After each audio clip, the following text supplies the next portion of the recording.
Murder suspect rapped about 2018 Bakersfield homicide. All of that Grammy-winning potential down the drain. Back in September 2023, I caught the story of Ken McDaniel, the Las Vegas rapper, who through his music also incriminated himself in a 2021 shooting. It makes you ask the question, where's your homies? Where's your friends? Why is no one telling you you might not want to release that part to thousands and thousands of potential witnesses or active law enforcement who are still investigating this murder case? The music video opens with a phone call. "It's a go," a man says, and the call's recipient, Christopher Nathaniel Kenney, responds, "Yeah, all right." In the next scene, Kenney rounds a corner and opens fire on a man in a parking lot. The victim collapses and the scene cuts to black. Very Tarantino. Next, Kenney meets a couple buddies in the garage. Handshakes are exchanged. One of his friends drapes a chain around his neck. Soon after, the bass kicks in and Kenney, who goes by the name Baby Coke, begins rapping the lyrics to Funk Season.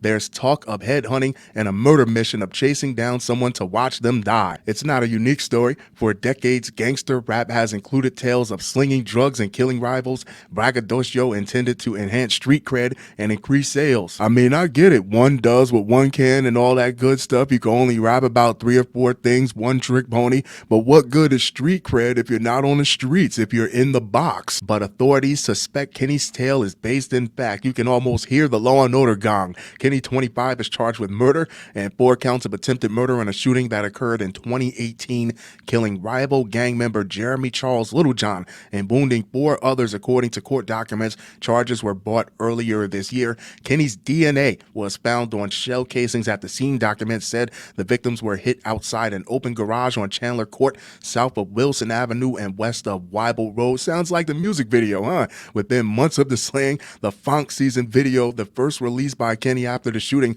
was posted on YouTube. Artistic license is the creative freedom to change people, places, things, dates, times, so you're not held accountable for the accuracy of a story. It's basically to cover your own ass. But no, not these guys. Everything has to match up. Forensics, the police report, the affidavit, because what is street cred if it can't be verified? Kenney appears in a video with 2 other Eastside Crips whose names are redacted from the documents. The video starts with a skit which depicts Kenney sneaking up to a subject in an apartment complex before shooting and killing him. A Bakersfield police investigator wrote in the documents, "The depicted victim in the music video bears resemblance to," the name is redacted, but apparently Littlejohn, by way of race and overall build and body type. Kenney is rewarded with cash and jewelry, the investigator wrote, noting the rest of the video takes place in an open garage. Knowing the fact patterns of the homicide, especially the fact that he was murdered outside of an open garage in an apartment complex during nighttime hours, I believe this video is a reenactment of the homicide, the investigator wrote. Nothing gets past you, detective. You know what's wild? Somewhere a detective is going to get his gold watch. Somewhere a detective